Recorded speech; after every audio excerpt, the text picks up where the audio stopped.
बुहारीले कराउनु भएको उहाँ चाहिँ बुहारी सुतक लाग्छ र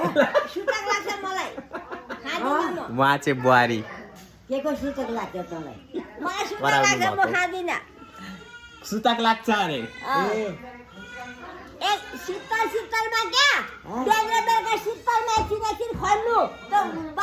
कतै घाममा खनेर अनि खनेर नपरे त चिसो पानीले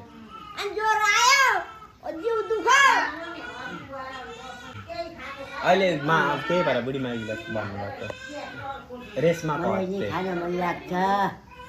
कति मागेर खानु गरिकन आफ्नो गर्ने ठाउँ छ गरिकन हुने गर्नु त पर्छ त बिहान र बेलुका शीतलमा गर्नु 12 बजी घामसँग गर्नुपर्छ त पानी आउँदा आउँदा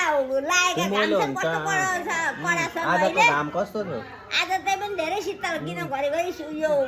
हिजो र अस्ति त आमामा हामीलाई थाहा छ नि त गाई हेर्ने मान्छेलाई